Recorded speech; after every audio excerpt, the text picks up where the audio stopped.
بەڵە بەڕێزان لەم بەشەی پانۆرامادا قسە دەکەین لەسەر خۆپیشاندانی چەندەمین جاری یەکەمەکانی زانکۆکان لە هەرێمی زانکۆ پەیمانگەکان لە هەرێمی کوردستان هەروەها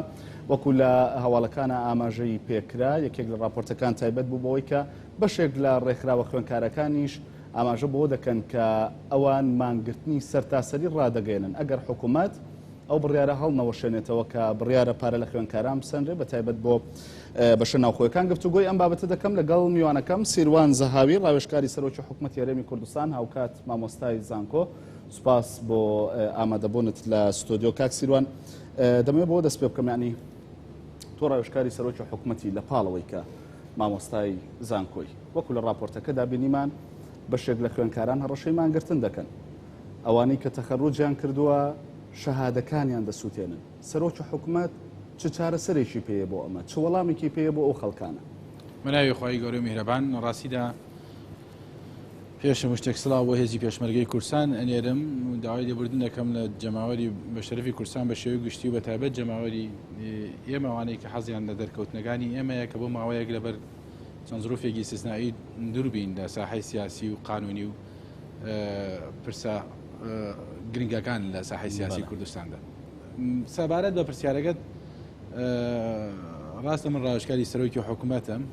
بەڵام زیاتر مەسائلی قانونیە، ئەمما ئەو شتانێکی علاقی بە خوێندنی باڵا هەیە ئەوانە بەڕاستی خەڵکی تر هەیە کە ڕاوێژکاری خوێندنی باڵایە، ینی حەزەکەم بزانی وزارەتی خوێندنی باڵاش و ڕاوێژکاری خوێندنی باڵاش، ینی خەڵکی پسپۆرەیە لەو مەجالەیە. بەڵام ئەگەر بکرێ بۆ سیفەتی ئەوەی کە مامۆستای زانکۆم و کاتی خۆشی دیسانە لەو ئەوائلانە بوومە، یەکەمی بەشی یاسا بوومە لە معاناتی ئەو تەڵەبانە ئەزانم لە خەمەگانێ نەزانم دەکرێت بۆ سیفەتە قسە بکەم، واتە بە سیفەتی مامۆستای زانکۆ کە قوتابیەکی کۆنش کە هاوخەمی ئەو تەڵەبانم ئەو قوتابیانم ئەو خوێندکارانم کە ئەوائلن. سەبارەت بە پرسیارەکەت واتای تر ئەبێت بەو شێوە تعدیلی کەینەوە، جوابەکەش لەو سیاغە لەو ستایلە ئەبێت. سەبارەت بەوەی کە سەرۆکی حکوومەتی دەکات، وەڵاهی ئەوە بە تەکید وەکوتم لە بێ لە ڕاوێژکاری خوێندنی باڵا پرسیم زانین ئەو نزیکترە لەو مەجالە و تەخەسوسیە. بەس بەڵام ئەگەر لە من بپرسی، ئەگەر لە من بپرسی یعنی ئەگەر وەکو خەبوو جرا بێ وەڵامێکە بێ بۆ ئەمە حتمەن لای تۆ کازان ئەگەر سەرۆکی حکوومەت لە من بپرسێ پێگەی وەکو ڕاوێژکارێکی جنابیان، ئەگەر لە من بپرسێ وەکو یەکی لەو ڕاوێژکارە چۆن مامەلە لەگەڵ ئەم وەزعە بکە، من ڕێی خۆمی پیاڵم چۆن مامەڵە لەگەڵ ئەم وەزعە بکە، ئەگەر پێویستی بە ڕای من بێ وەکو قانونیەک، ینی بۆ خۆتان تەڕەح ناکەن. ئێمە وەکوتم ڕاوێژکار لە خوێندنی باڵا هەیە، ئێمە احترامی تەخەسوسات دەگرین، بەڵام ئەگەر کراو لە ئێمەی پرسی ئەمە وەکو مامۆستای زانکۆم وەکو با بڵێن ڕاوێژکاری بوارە یاسایی و پەرلەمانیەکان ئەمە ڕێی خۆمان دەڵێن، ینی من قەناعەتم وایە ڕێگەش موازەحە، ینی دەتوانم عەلەنی بە تۆی بڵێم ئەو بە جەماوەری بەشەرەفی خەڵکی کوردستان چییە؟ من قەناعەتم وایە یەکەمەکان یەکەم و دووم ئێمە خۆم بیرەکەوێتەوە، زانی بڕا بکەم کاتی یەکەمی یاسا بووم، دیارە من باسی مۆزوعەکەم نەک لەبەرەوەی باسی ئەو شتە بکەم، بەڵکو وەکو ئەو یەکەمانەیە کە یەکەمی یاسا بووم من نەبیرمە. ئێستا هاوکات لەو جێگانم کە تو باسیەکەی، بەڵام باسی ئەوە بکەم معاناتی ئەو خەڵکە. کامی یەکەمی یاسا بووم بڕیار وا بوو کە یەکەم و دووم و سێم تعین بکرێن بەبێ هیچ مەجالێ، بەبێ هیچ ئەوەیەک هەوڵدانێک، یعنی باشە ئۆتۆماتیکی بوو. لەبیرمە لەوانەیە ڕەفیقەکانیشم بزانن، هاوڕێگانیشم بزانن. لە بەشێک هەبوو لە ئەنجومەنی وەزیران ئەوە بوو متخصص بۆی کە خەبەر بەو کەسانە بڵێ کە تعین کراون یا تعین نەکراون. ئێستاش لەبیرمە ئافرەتێک لێ بوو، بەڕێزێک لێ بوو، ناوەکانی خوێندەوە، سرەی من وتی ناوی تۆ دەرنەچوە، یعنی هەروە بۆ گاڵتە، وتی ناوی تۆ بەداخەوە دەرنەچوە، خەڵکی تر ناوی دەرچوو بووە لە زەمیلەکانم هەندێکیان قبول خاسش بوون. وەڵام منیش بە پێکەنین مەوزوعەکەم وەرگرت، وتی بۆچی پێکەنی؟ ئەم معنای هەیە قسەیەکی گەرمەوە مەغزایەکی تێداشە، وتی بۆچی پێکەنی؟ وتم وەڵی من ئەگەر یەکەمی بەشی یاسا بووم بە استحقاقی خۆم، دوور لە قبول خاس، دوور لە هەموو شتێک، ئەگەر حکوومەتی هەرێمی کوردستان مەمنون نەبێ من نامەوێت تعینم بکە، ئەبێ مەمنون بێ و تعینم بکە. لەبیرم ئەو قسەیەم کرد، ینی واقعی خۆیە بوو. من ئەو قسەیە هەمان ئەو قسەیە کە پێش چەندین ساڵ کراوە 2001 من تعین بووم، ئێستا ئاراستەی ئەو بەڕێزانەیەکەم کە ئەوائلی کوردستانن، ئەگەر حکوومەتی هەرێمی کوردستان مەمنونیش نەبێت ئەو تعینیان نەوێت بەڕاستی. بۆیە من ئەگەر ڕاوێژ بدەم بە سەرۆکی حکوومەت ئەڵێم، بە حکوومەتەکە ئەڵێم کە خۆمانیش بەشێگینتیایە کە بە مەمنونیەتەوە ئەبی ئەو خەڵکە قبول بکرێ، چونکەمانە ئەوائلن، و ئەگەر من بەشێک بووم لەو تەڵەبانش لەو قوتابیانش بەم وەزعی کە ئێستا حکوومەتی تایە ئامادەش نیم مەسەرەن ئەگەر حکومت رازی نەبێ من تاعینکا من بڕۆم خۆم بکەم بە بار بەسەریەوە من یەکەمە من دوومە من سێمە چی بکە آخر ینی حەلی ئەو چییە ئەو خوێندێتی و بڕیارێکەیە بۆ یەکەمەکان کە دەبێ بەم جۆرە تەعاملیان لەگەڵ بکرێت کە ناکرێت چی بکە ینی بۆ نمونە تەماشا بکەن تۆ ئەکریانە حەلی تری نییە وەنیە ینی ئەو پەڕی مەگەر بڕوا سەری خۆی هەڵگرێ بچێت بۆ وڵاتێکی تر تۆ زانی چۆنە لە وڵاتی ئێمە تەماشا بکەم سیستمێک نییە مشکلەکە لەوەیە ینی سیستمێک نییە بۆ ئەوەی ئەو خەڵکەوە وتت بالفعل يعني يكويت فراغ بلام خبيتنا حكمتش حلنيه خوت من اقر حكمت بهم يكسرت عيني انا كم بلام وبيتنا حكمتش وضعي باش دبي يعني وضعي موشقيه ووضعي خيرانه ووضعي يعني كابلايه كما مثلا رازيه بيت من ربع معاش ورقريه مثلا بو وضعها اي اونيه كتوت يعني بيتنا حكمته مو كشغان تشال السربك لو انا قلبت وانا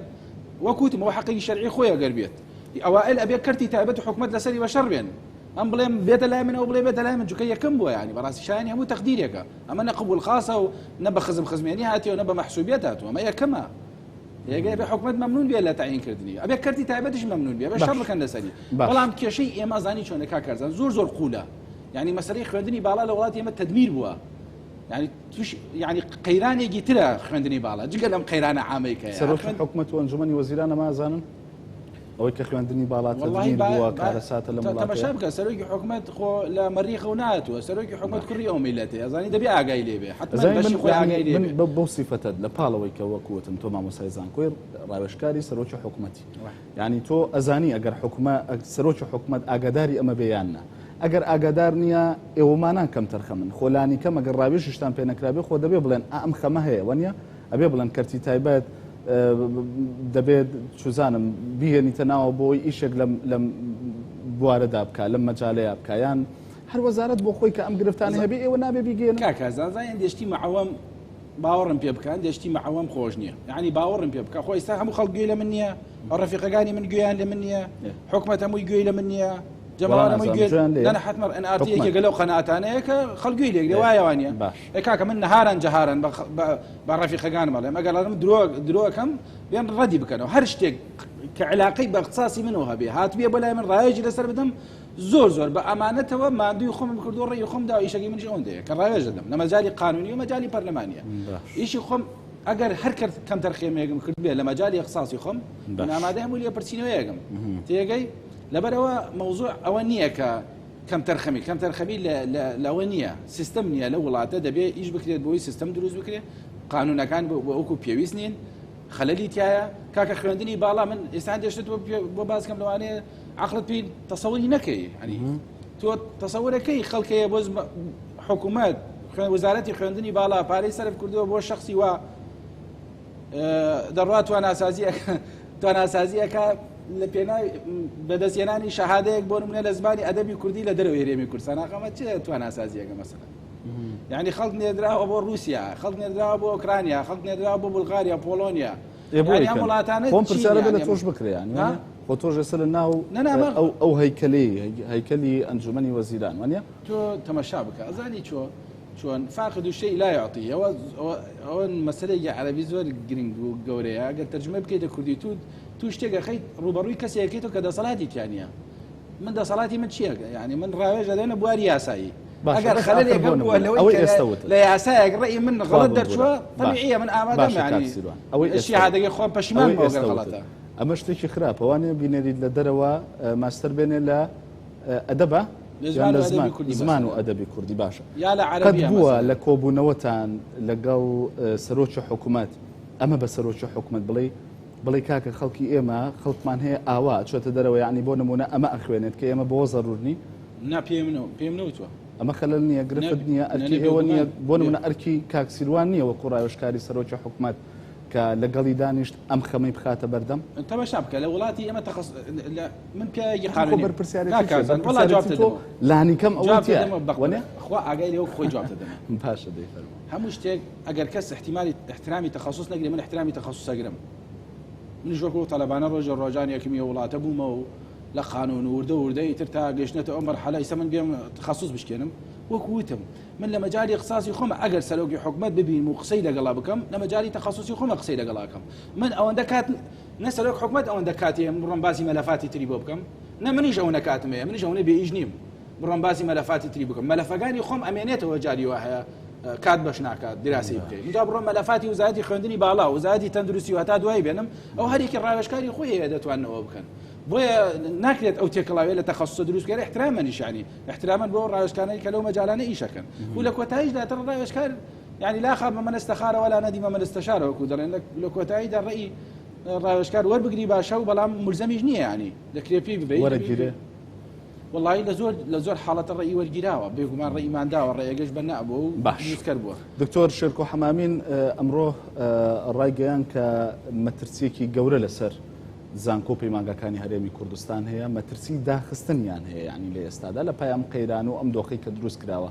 لە هەرێمی کوردستاندا هاوڕای لەگەڵیدا یانی تەماشا بکە کاکارزان من زۆر جار مشکلەم ئەوەیە کە هەندێشت بە سەراحەت ئەڵێم زۆر جار یعنی لەوانەیە باجی ئەوەشێ بەس هەر ئەیڵێم چونکە بەڕاستیم بەرژەوەندی میلەتەکەم بەلام ئەو گرنگە و هیچ تێگی تر یعنی ئەو باجە چێ لێتە سەنێک ئەڵە هەموو ئینسانێک کە جاری وا هەیە مەسەلەن شتێک ئەڵێ حەقیقیە واقعیە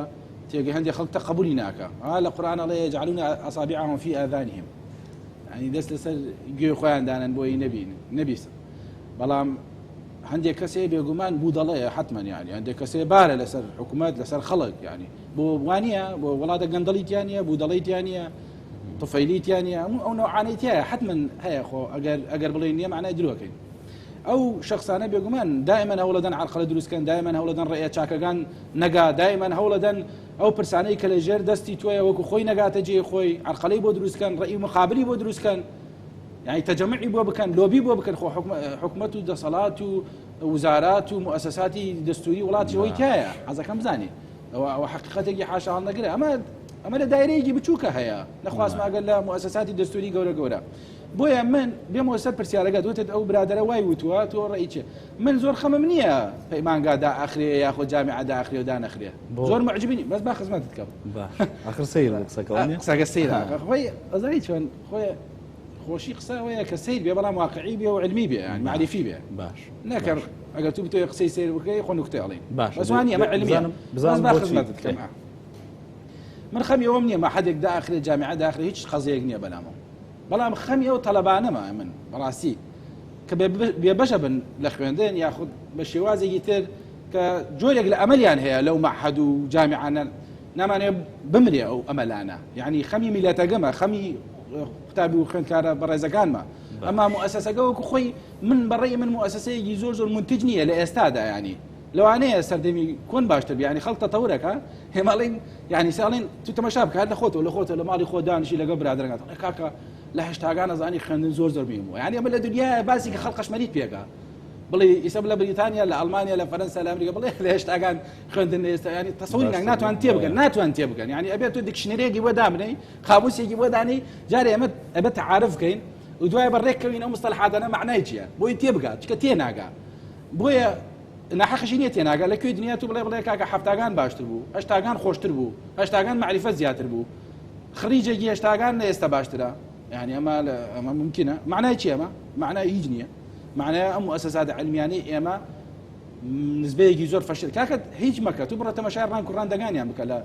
ريزبندي زانكو كاني دنيا دا بزانا لكيون يما زانكو كان مان لكيون بيمانغا كان مان لكيون طبعا أما قاعدة معناها العبرة بالغالب الشائع لا بالقليل النادر يعني تكتو قصاكي بعام قصاكي بلا استثناء تاعي مع مصايب باشي تاعي هندي زانكو هندي اشتي باشي كردو هندي باش سركوتو بوا بلا ام تو بعام قصاكي كبعام قصات كرشتغل صدى بانجاي زياتر يتر خراب وناچاري اشتباشغانش عام آياتي القرآن ربنا لا تؤاخذنا بما فعل السفهاء منا يعني جاري واي اخوا غضب لملتي غريه لبروي كومل خلقي خرابيتان خلقي باش شيكا بلا غضب لباشغيش غريه يا مش لقصه كردن معنا تشبيهنا به وايلي اتوا كباشغانش نابينين يعني وايلي اتوا يتر خرابغا عام بوا يعني خرابغا بوتا اصل شاكا قبوته استثناء مع العلم خوي كاكا بس خو باش شعري خوش بالله من بس شاعري قال الله عرفت الشر لا للشر بل لتفاديه فمن لم يعلم الشر من الخير وقع فيه ليرى الشر من الخير واتا خير استثناء خير اصلا الله اوي الشر لخير نزانيه تيكوي اوي الشر لخير نزانيه تيكوي اوي الشر لخير جانك توتي اكيو معناه شيء معناه خير اصلا شەڕەکە استثناء ئەو کەمە باش بەڵام ئەو واقعی ئەمە وانە وای لێ هاتووە بەتابەت لە قطاعی خوێندنی باڵای کە تۆ باسی ئەوەندە خراپە زۆرە ئەبێ بڵێ فمن لم يعرف الخير من الشر يعني ئەسڵەکە ئەوەیە کە خراپەیە ئەسڵەکە ئەوەیە کە دواکەوتنە ئەسڵەکە ئەوەیە کە فەشەلە سەرکەوتنەکان زۆر کەمە بۆتە جزء بۆتە استثناء. پرسیارێکی دیکەیانی هەر جێگری سەرۆکی لیژنەی دارایی لە پەرلەمان ئەڵێت حکومەت لە توانایدایە توێچووی خوێندکاران و پرۆسی خوێندن بدات یعنی ئەو پارەیە سەرەوە بکە بەڵام بەمەبەست ئەمە ناکات و پرۆسی خوێندن ڕادەگرێ. ئەمە دیسان پەیوەندی بە تۆوە هەیە ینی هەم لە ناو زانکۆکاندای وەکو مامۆستا هەم ڕایۆژکاریشی لە لای سەرۆکی حکوومەتی هەرێمی کوردستان یعنی دەمەوێت وەڵامێکی دروستم بیتەوە ڕێک وایە حکوومەت بەمەبەست دێ پرۆسی خوێندن ڕادەگرێ. من تەماشا بکە لیسانەوە دەگەڕێمەوە ئەوەندەی دنیای پێم خۆشەوەکو ماوەسای زانکۆ لە مۆزوعە مقابلە بکەی بەڵام کە ئەڵەی تیش ڕایۆژکاری سەرۆک حکوومەتەوە ڕاستە خۆ من ناتوانم ئینکاریکەم و حەقیقەتێکا موجودە تێگەی ئەگەر بڵێن بەو سیفەتەوە پێم بەڵێ معنای من لە مەسئولیت ڕاکەم هەرچەند ڕایۆژکار خۆی مەسئولیەتی کەمە ینی خۆی ڕاوێژی پێکرد تێگەی چۆن بڕیار نادا وەریلانی و هیچ لانی نە مۆرمان لایە نە بڕیارمان لایە ئەڵێ کاکەوە چاکە ئەوە باشە بە زۆر جارانی پرسیارەتی خەدەن سەر شانتان بۆی کە بۆ نمونە حکوومەت بڕیارێکی هەڵایە ئەڵێن بۆ کردی ئەڵێن وڵا خەتای ڕاوێژکارەکانێتی تەبانەوانە لە دەوروبەرین بۆ هێشتی ئاواکەوە مەبەستم یعنی بەرپرسیارەتی هەر بۆ ئێوەش هەیە من حقیقەتێکت پێ بڵێم یعنی هەندێک جار ئینسان ناچارەکەیان دێشت بڵێ تایبەت ئەگەر گەرمیانیش بێ ینی ئەوەی تر هەر زوو و ئاسانەی تێکە سەر ئەزانی چۆن من ئەوە یەک دنیا جەنابی کاک نێچیروان بخۆشوێ باوەڕم پێ بکەم یعنی بۆیە ڕایۆژکاریەتیش یەکەم نەکە ڕایۆژکاریەت خزمەتکاریش یەکەم زۆر طبیعیە بەلامە پەیوەندی بە ئیمکانێت و توانای ئەوە هەیە یان پەیوەندی بە ئینتیما حیزبێکەوە نە بڕوا بکە من بە ئومێدی ئەزانم ینی بە ئومێدی ئەزانم باشە مە حەقی خۆتەوە ینی بە ئومێدێکی ئەزانم بۆ موسسەسی زۆر شتە لە وڵاتە من وای ئەبینم موسسەسی زۆر شتە لە وڵاتە و مجازفەی زۆر کردووە و زەرریشی کردووە لەو مجازفانە جاری وا هەیە بەڵام ینی هەندێک کەس ئەو حقەتانە نازانێ ینی دروستکردنی حکوومەتی ئیتلافی نیشتمانی مهندسی جنابی کاک نێچیروان بوو ڕوا بکە من ئەمە بۆ حقیقەتی لێم بۆ تاریخی لێم ینی مهندسی ئەو بوو ئەندازیاری ئەو بوو تەصحیحی دا کە تێکش چوو گەورەترین باجی داوە حەزەکەم بزانین کە ئەم حکوومەتی ئیتلافی نیشتمانیش کە تێک چوو گەورەترین باج ینی گەورەترین خاسری ئەوە سەرکەوتنەکان هەموو خەڵک صاحبێتی بەڵام نشستی و شکستەکان یەتیمە کەس باوکی نییە و کەس دایکی نییە ئەڵێن مادام شکستەکان نە باوکی و نەدایکیە ئیتە نێچیروان بەرزانی باوکو دایکێتی ئەمە زۆر خراپە ئەم نەزرەیە بۆ جەنابی کاک نێچیروانەوە من بۆ تاریخ هەڵێم بەڵام شتێکی ترت پێ بڵێم کە تو هەر ئەڵی ڕایۆژکار کاکە کاک نێچیروانیش ئینسانە ینی من ئەو حەقەی پێ دەم مەسەل لەوانەیە سیروان جارە قسەیەکە لەوانەیە 5 کەسترە بڵێ بڵێ قسەگەی سیروان تاوا نییە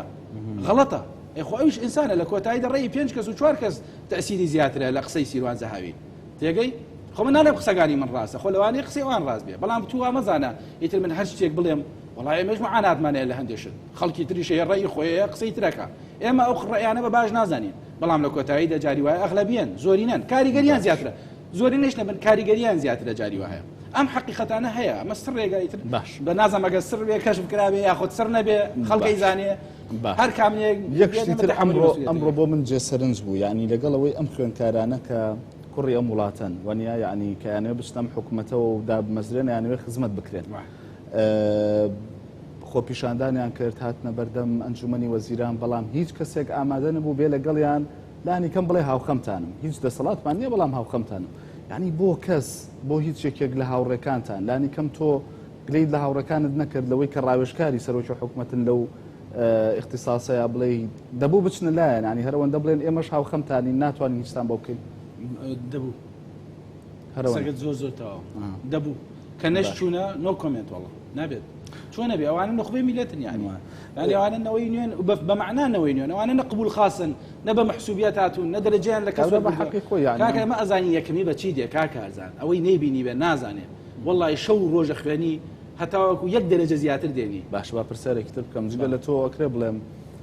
ئەو خەڵکانی ترکە لە ناو حکوومەتتان ئەوەیان نەبینیوە بۆیە لەم خەمەیە وەڵڵا زۆریان نەیان بینیوە زۆریشیان قبول خاسن زۆریشیان بە حەزبایەتی بوون دەرەجەیان زۆریان بە حەزبایەتی ئەسڵەن لە کولی وەرگیرە لەبەرەوەی ئێستا لە خەمی ئەم خوێندکارانە تێناگەن کە یەکەم ئەی کاکی خۆم ئەی تەبعاً ئەوە بەشێکی مەوزوعەکەیە چۆن وەکو یعنی ئەوە حقیقەتێکە یعنی تۆ باشترتی ئەگەی لە معاناتی کەسێک کە وەکو تۆیە بێگومان وڵا بەشێکی زۆر لە مؤسساتی حکوومەت بەشێکی زۆر کە ئەستان قراریشیان بەدەست بێت احتیمالە بێگومان قبول خاص بوون بێگومان من ببوورە ینی ئەمە لەوانەیە برادرانی قبول خاص دێم عاجز بوون هەندێک لە قبول خاصەکان ئیبداعیان کردووە سەرکەوتوو بوون فرسەتیان نەبووە لە زمانی بەعەز بخوێنن بۆیان دروست بووەوە بالفعلیش زۆر زیرەکن زۆر بەتوانە خۆ قبول خاص شە بۆ یەکەم بووە بەڵام بەعام لەبەرەوەی لەسەر ئەساسی مەحسوبیەت و منسوبیەت و ئەوانە هاتووە بەشێکی زۆر لە ئەوانەی کە شکستیان خواردووە لە قبول خاص بەشێکیان نەجاحەتیان هێناوە ئەمە کەمێک لەسەر ئەو چاکسازی و ئەوەی کە بەڕێوە دەچێت ئێستا لە ناو حکوومەتی هەرێمی کوردستان یاخود هەنگاوەکان بۆ چاکسازیش قسە بکەین بەڵام بەر لەوە خوێندکارێک شاهادەکەی سووتان بە پێی ڕێکارە یاسایەکان یانی ئەوەندەی تۆ شارەزا بیت عاقبەتی ئەو خوێندکارە چی دەبێت کە شاهادەکەی خۆی سووتان ینی گرفتی بۆ دروست ناکە هیچ گرفتێکی نابێنە لە ڕووی ئەوەی من ئەوەندەی من لە یاسا بزانم بە وعدمە متەواضعی خۆم باش هیچ مشکلەی نییە تعبیری لە انفعالی خۆی کردووە باش و یاسا شادەی خۆشی سوستانەوە خۆ شادەی سوستانەوە معنای نییە ئیتر بۆی نێشادە دەرکات وانێ سەد نسخەیتر دەرکات وازەحە بەڵام بەسمەوە بوو کە ئیجراعات وشتی لەگەڵ ناکرێت لەبەرەوەی کارێکی لەو جۆرەی کردووە هیچ کێشەیەکی نییە بەڕێن باشە هەوڵەکان بۆ چاکسازی بەکوێ گەیشتن با لە پاشەکەوتی موچەوە دەست پێ بکەین ینی خۆ بڕیار بوو لەگەڵ بەرزبوونەوەی داهات و یعنی لە پاش تێپەڕبوونی کات ئەم پاشەکەوتە گۆڕانکاری بەسەر لێرە مۆزوعێکی تر دەکەم من بەداخەوە لە بەشی یەکەمی چاکسازی ئەندامی لیژنەی باڵای قەیرانەکان بڵێ بە حکمیەوەی من ماستەرەکەم لە سەر چاودێری دارایی جێبەجێکردنی بوجەیە کێراگەشتم لەسەر یاسای دستوریە ئیتر بێگومان وەکو ڕاشکاریش لە خزمەتی جەنابی سەرۆکی حکومەتی جگە لەو خۆشەویستیش کە بۆیم هەیە لە سەرەتاوە ئێمە بەشێک بووین لەو مۆزوعە بەڵامی تر وەکووتم ئەو زروفە شەخسی کە هاتە سەر من و من ساڵێک لەم وڵاتە نەبووم لەبەر شتێکی ئیستثنایی وای کرد کە ئیتر بەشدار نەبم لەو پرۆسەیە بەداخەوە یعنی شتەکە تەغییراتی ئیلاهی بوو بۆیە ئاگام لەو چاکسازیە نییە کە لە ئێستا ئەو پرۆسەیە کە ئێستا بەردەوامە بەڵام وەکو ئەندامێک یعنی وەکو ئەندامی لیژنەی باڵا ئاگام لێ نییە بەڵام وەکو مراقبێک وەکو چاودێرێک بێگومان ئاگام لێ هەیە بای ئەوەندا باشە وەکو مراقبێکەوەی کە ئیبینی چۆنە وەکو مراقبێک هەرچەند تۆ زۆرتر پێیانی وەکو مراقب قسە نەکەی بەقەدەوەی کە لە ناو پرۆسەکەی مشکلەمان نییە ئەزانی کاکە کارزان حکوومەت پێویستی بە کۆمەڵێکی ڕێکار هەیە پێویستی بەوەیە کە پەرلەمان کۆمەڵی یاسا دەرکات پشتی بگرێ دامی بکە و هەروە خۆشی کۆمەڵی ئەنزیمە و تعلیمات دەرکات چونکە وڵات بدە دەستور یاسا نظام تعلیمات دەچێتە ڕێوە بۆی هەندێک گۆڕانکاری بکات لە سیستما و ئەم گۆڕانکاریانش دەبێت متەکامل بێ یعنی تۆ تەماشای وزارەتی پلاندانان کە ینی وزارەتی پلاندانان بە تەواوەتی طبعا لەگەڵ ڕێزمان بۆ شخصی وەزیر من مشکلەیەکم نییە برای عزیزمانە برادرمانە ڕێزمان هەیە بۆی مەبەستم ئەو نییە بەڵام هەر بە درێژایی مێژوو یعنی پلاندانانی هەرێمی کوردستان با هەر نەڵێم وزارەت یعنی پلاندانان لە هەرێمی کوردستانە پلانێکی زۆر سەقەدووە هیچ شتێکی یعنی نووسراوی بەس بە نووسین نووسراوە یعنی پلان نییە یعنی تو تەڵەبە اختیارەکەی چ تەڵەبەیەک اختیارەکەی تەڵەبان کە ئەڵێم پلان مەبەستم وەکوتم وزارەتی پلاندانان نییە بزات پلان لە هەموو جومگەکانی حکوومەتە و دەسەڵاتدا یعنی تۆ بۆ نمونە ئێستا لەمە لە باسی خوێندنی باڵاکەی تۆ چ قوتابێک اختیارەکەی ئەیبێتە چ کولیەک دەستی ئەگری بۆ چ وڵاتی گەێنێری چ تەخەسوسێتێک پێویستە باوەڕەکەی ئێستا لە کولیەی وا هەیە 5 تەخەسوسی هاوشێوە هاتۆتەوە لە بریتانیا لە ئەڵمانیا خوێندنیان کردووە باشە بە چه استفادەیەکی هەیە يعني تو بيويست بي نبو هذا فائز دروس كرد بطالي مقنعة دروس كرد دول خور دبن بينج اختصاص ليك بينج طلبة بليك اختصاص شهادة يعني هنا وتوا أما معناه شيء معناه نبودي بلان بيقومان بلان هروانية كم الله يكشد بنوسي توا يكم ألف وباء وجيم ودال وأنا بلان كم الله اشتر ربطي بيك وهي ربطي بآيتي وهي ربطي بزراعة وهي ربطي بصناعة وهي ربطي بتعليم عالية وخندني بالا وهي ربطي بخدي أنجمني وزيرانة وهي يعني أمانة هموي پێویستی بە چاکسازیە پێویستی بە سیستما پێویستی بە یاسایە پێویستی بە ڕێنمایەکانە بێگومان پێویستی بە پارێشە یعنی کۆمەڵ شتێت تو پێویستە کۆنفرانسی بۆ بکەی وەرکشۆپی بۆ بکەی کۆنگرەی نێودەوڵەتی بۆ بکەی بۆی تێبگەن عیبیتیان نییە هەرێمی کوردستان هەندێک مواضیع هەیە نایزانێت بەڵام ئەوەندەی من ئاگام لێ بێ لە مەسەلەی چاکسازیەکان جەنابی سەرۆکی حکوومەت گروپێکی تەکلیف کردووە بەشێکی زۆریانش بیانین خەبیری استراتیژین گەورەن زۆرش ئەمەلی پێیانە ناوە دێنە لای جەنابیان و شتەکان هەنگاوەکانی بۆ ڕوونەکەنەوە بۆ ئەوی سیستمێکی دارایی ئەو تۆ بۆ هەرێمی کوردستان دابرێت لەگەڵ ئەو داهاتەی کە ئێستا لە بەردەستان هەرەوەندەی ئاگادار بێ ینی حکوومەتی بکانێتی ئەوەی نییە ئێستا تەغییر